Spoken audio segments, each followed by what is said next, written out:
ಉಮಾಪ್ರಶಾಂತ್ ಶಾಸಕರಿಗೆ ಬೆಲೆಯೇ ಕೊಡುವುದಿಲ್ಲ.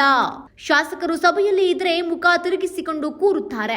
ಗಂಟೆಗಟ್ಟಲೆ ಶಾಮನೂರು ಮನೆಯ ಬಾಗಿಲನ್ನ ನಾಯಿಯ ರೀತಿ ಕಾಯುತ್ತಾರೆ.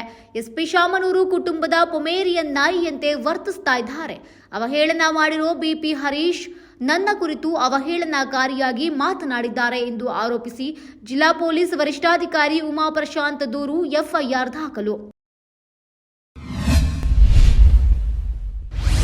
ಧರ್ಮಸ್ಥಳ ಪ್ರಕರಣ ಸಂಬಂಧ ಕೇಂದ್ರ ಗೃಹ ಸಚಿವ ಅಮಿತ್ ಶಾ ಕರ್ನಾಟಕದ ಸ್ವಾಮೀಜಿಗಳ ನಿಯೋಗಕ್ಕೆ ಮಹತ್ವದ ಭರವಸೆ.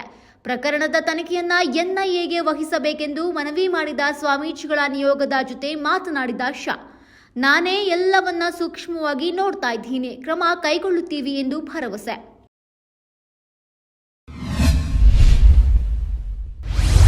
ನೂತನವಾಗಿ ರಚನೆಯಾಗಿರುವ 5 ನಗರ ಪಾಲಿಕೆಯ ಆಡಳಿತ ನಿರ್ವಹಣೆ 5 ಪಾಲಿಕೆಗಳ ನೂತನ ಕಚೇರಿಗೆ ಭೂಮಿ ಪೂಜೆಯನ್ನ ನವೆಂಬರ್ 1ರಂದು ನೆರವೇರಿಸಲಾಗುವುದು. ಎಲ್ಲ ಪಾಲಿಕೆಗಳ ಗಡಿಭಾಗಗಳಲ್ಲಿ ಗಡಿಗೋಪುರಗಳನ್ನು ನಿರ್ಮಾಣ ಮಾಡಲಾಗುವುದು.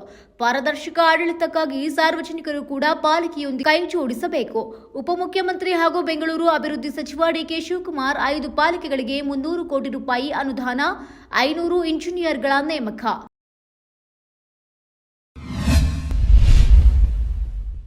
ಭಾರತದಲ್ಲಿ ಕೇಂದ್ರ ಬಿಜೆಪಿ ಸರ್ಕಾರವು ಜಿಎಸ್ಟಿಯಲ್ಲಿ ಹಲವು ಮಹತ್ವದ ಬದಲಾವಣೆಗಳನ್ನು ಮಾಡಿದೆ. ಬೆಣ್ಣೆ, ಎಣ್ಣೆ ಹಾಗೂ ಪಾದರಕ್ಷೆ ಸೇರಿದಂತೆ ಕೆಲವು ವಸ್ತುಗಳ ಮೇಲೆ ಜಿಎಸ್ಟಿ ಕಡಿಮೆ ಮಾಡಲಾಗಿದೆ.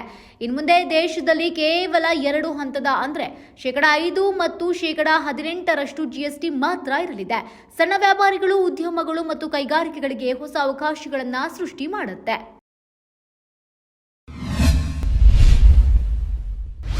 ತಂಬಾಕು ಉತ್ಪನ್ನಗಳಾದ ಪಾನ್ ಮಸಾಲ, ಗುಟ್ಕಾ, ಬೀಡಿ, ಸಿಗರೇಟ್, ಜಾರ್ದಾದಂತಹ ತಂಬಾಕು ಉತ್ಪನ್ನಗಳು ಇವುಗಳ ಮೇಲೆ ಜಿಎಸ್ಟಿ 28%ರಿಂದ 40% ಏರಿಕೆಯಾಗಿದೆ.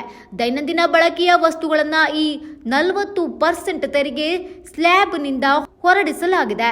ಸಕ್ಕರೆ ಮಿಶ್ರಿತ ಪಾನೀಯಗಳಾದ ಕಾರ್ಬೋನೇಟೆಡ್, ಕೆಫೆನ್ ಮಿಶ್ರಿತ ಮತ್ತು ಎನರ್ಜಿ ಡ್ರಿಂಕ್ಸ್ಗಳಿಗೂ ಇದು ಅನ್ವಯವಾಗಲಿದೆ.